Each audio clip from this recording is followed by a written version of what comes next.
Hi, welcome to the Brain Injury Answers podcast. This is Dr. David Glazer providing the answers you need when a brain injury occurs. This podcast is for educational purposes only. For treatment, please consult your physician. This podcast does not represent the Department of Veterans Affairs. All right, let's get started.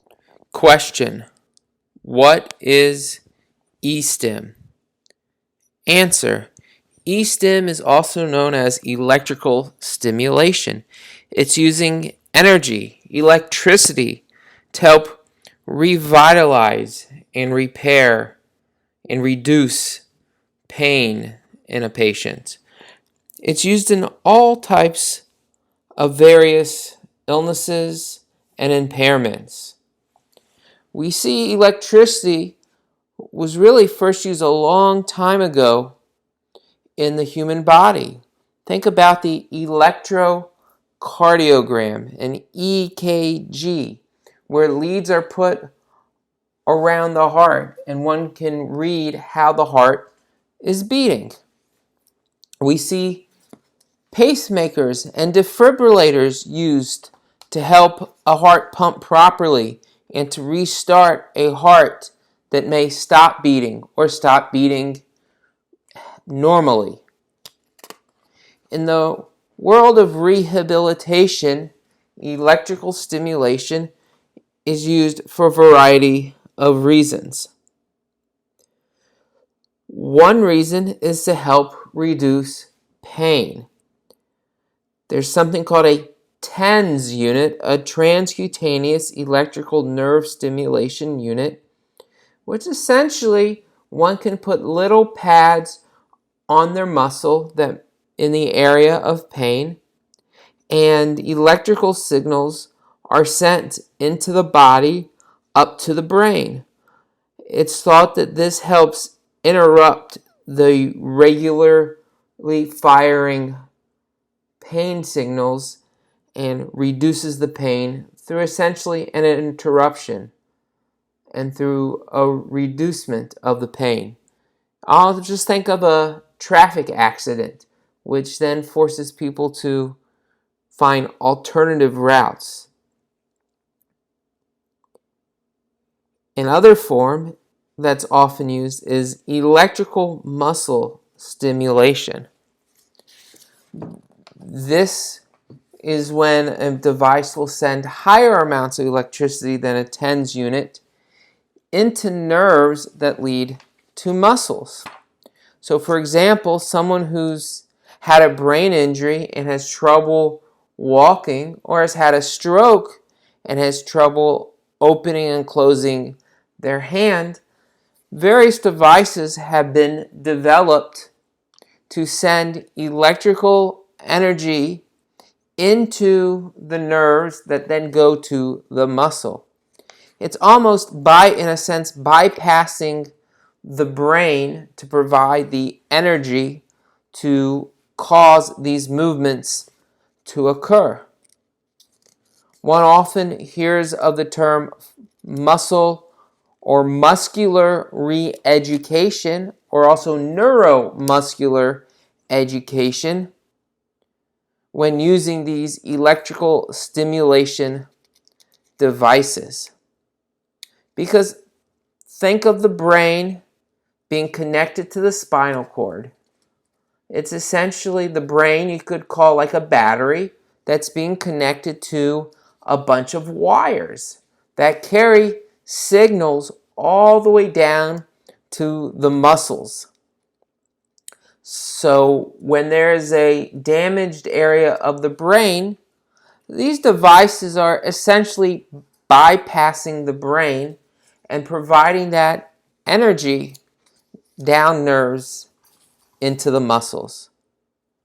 Now, again, in most situations then, this means that the nerves and the muscles have to be healthy and intact to accept and transmit these stimulations. So people could be using this to initially help their knee and leg start moving to walk again. And yes, it may be bypassing the brain, but once these signals are being provided to the nerves of the leg and muscles of the leg and foot, signals are then shot back up to the brain, which in essence helps re-educate the brain and reorganize the brain, essentially saying, this is a movement I want to do. I want to walk. I want to open and close my hand. So you provide the stimulation, which then causes the hand to open and close, and the brain is getting a record of this movement of the hand opening and closing, with the goal that over time, one's hand will eventually be able to open and close on its own, or at least with less energy provided by the device.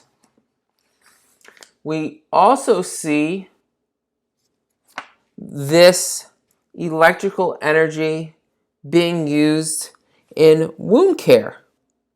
It's providing electrical energy to the tissue around the wound, to the skin, to the fat, to the blood vessels, to help bring back nutrients and activate cells so that a wound can heal. The basic idea of how these stimulations are set up is that the area around the site that needs the energy will have electrodes applied to them. And then the device that's used will have electrical energy being sent through it. Some people may feel a tingling feeling. Some people may say it's painful. Some people may not be used to the new muscle twitch or spasm that he or she will be receiving. But the idea is these little jolts and shocks and waves of energy are being delivered to the nerves and muscles and other areas to help repair, revamp, and or decrease pain. Many physical therapists and occupational therapists are able to use these devices to help improve movement. Speech therapists are also able to use electrical stimulation to help with swallowing recovery. The electrodes would be placed around your throat to help stimulate those muscles around your throat. You might be eating and getting the stimulation to help retrain your brain to know what is swallowing, what is eating. And also a little jolt to your swallowing muscles may help keep you in line in practicing the proper swallowing protocols you've learned from your speech therapist.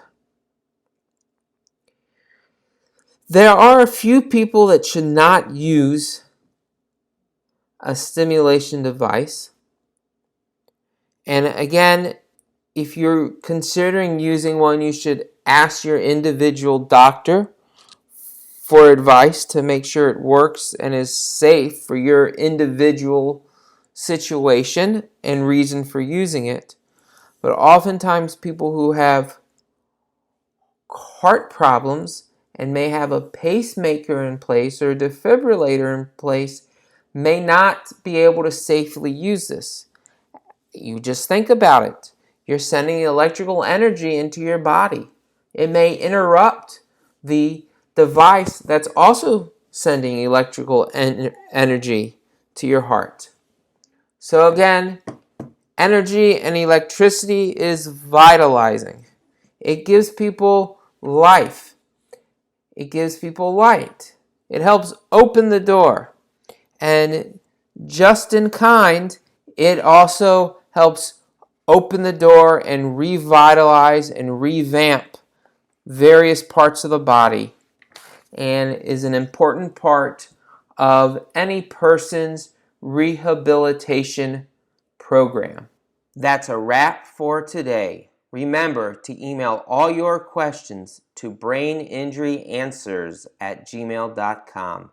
Check out the website www.braininjuryanswers.com. Thanks for listening.